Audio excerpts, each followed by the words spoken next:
여러분 안녕하십니까? 말씀으로 하루를 여는 천수답의 새벽 묵상입니다. 예레미야 16장을 묵상합니다. 결혼 제도는 하나님의 창조 질서 가운데 하나입니다. 인류가 범죄하기 전 세상에서 가져온 두 제도가 있는데 하나는 안식일 제도이고 또 다른 하나는 결혼 제도입니다. 안식일 제도는 하나님의 창조주 되심을 증명하는 하나님과 그분의 백성과의 관계의 제도이고 결혼 제도는 사람과 사람 사이의 관계의 제도입니다. 우리 기본교리 275페이지에는 이런 표현이 있습니다. 오늘날 사단은 이 두 질서를 무너뜨림으로 하나님과 사람 사이에 있어야 할 가장 중요한 관계를 파괴하려고 애쓰고 있다. 안식일을 제정하심으로 하나님께서는 인간에게 휴식과 재생의 시간을 주셨으며 당신과 교제하는 시간도 주셨다. 최초의 가정을 세우심에 있어서 그분은 인간을 위하여 기본적인 사회적 구성 단위를 마련하셨으며 그들에게 소속감을 주시고 하나님과 다른 사람을 위해 봉사하는 일에 원만한 인간으로서 개발될 수 있는 기회를 제공하셨다. 이처럼 결혼은 하나님의 창조 원리 속에 속한 하나의 질서인데 어떤 경우는 독신을 하도록 권고하는 부분도 있습니다. 물론 이것은 정상적인 경우가 아닌 특수 경우이지만 독신이 허락된 두 가지 케이스는 사명을 위한 독신과 임박한 환난을 위한 독신의 유익함입니다.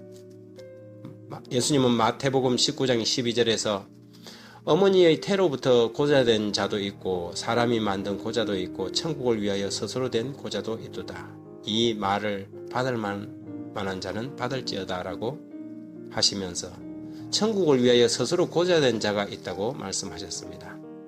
사도 바울도 고린도전서 9장 5절에 우리가 다른 사도들과 주의 형제들과 게바와 같이 자매된 아내를 데리고 다닐 권한이 없겠느냐고 항변함으로써 그는 복음을 받아들인 후 독신으로 살았던 것으로 여겨집니다. 두 번째 경우는 환난을 위한 독신의 유익함인데요. 본장에서는 하나님은 선지자에게 독신으로 살도록 명령했습니다. 그리하여 예레미야는 이사야와는 달리 독신으로 하나님의 선지자의 역할을 하였습니다. 그의 기별은 위기의 기별이었고 국가 패망의 시대에 부름을 받은 선지자였기에 결혼은 오히려 그의 가족들과 자신을 불행하게 만들 것이 뻔하였습니다. 따라서 하나님은 선지자에게 결혼하지 말도록 명령한 것입니다. 환난의 때에는 혼자 사는 것이 유익합니다. 바울도 개인적인 생각으로 다음과 같은 표현을 하였지요. 고린도전서 7장 26절에 내 생각에는 이것이 좋으니 곧 임박한 환난으로 말미암아 사람이 그냥 지내는 것이 좋으니라. 바울 시대는 이미 AD 70년 예루살렘 멸망이 임박해 있었기 때문에 바울은 영감으로 그날이 다가옴을 감지했을 것입니다.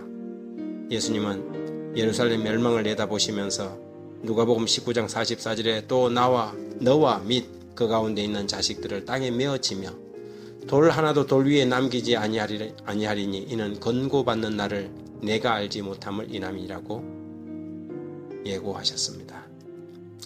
나는 독신주의자도 아니고 독신을 감당해낼 만한 능력도 없지만 홀로 사명을 위해 자신의 길을 가셨던 사도 바울과 예수님을 생각하면서 이 마지막 시대에 가족이 있어도 마치 혼자인 것처럼 진지하게 자신을 돌아보고 인연의 한계를 넘어 우리에게 주어진 사명을 위하여 영적으로 분발해야 하겠다는 생각을 이 아침 하게 됩니다.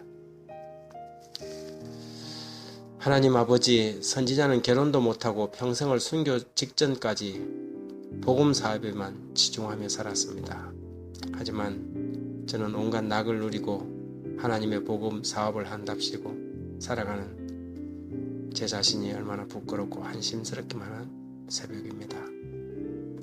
복음을 위한 희생 없이 사명을 위한 자기 버림 없이 또 포기 없이 이 거룩한 성업을 받드는 이 이유배반적인 자신을 용서해 주시고 예수의 정신을 소유할 수 있도록 제 안에 이기심과 욕망을 제하여 주옵소서.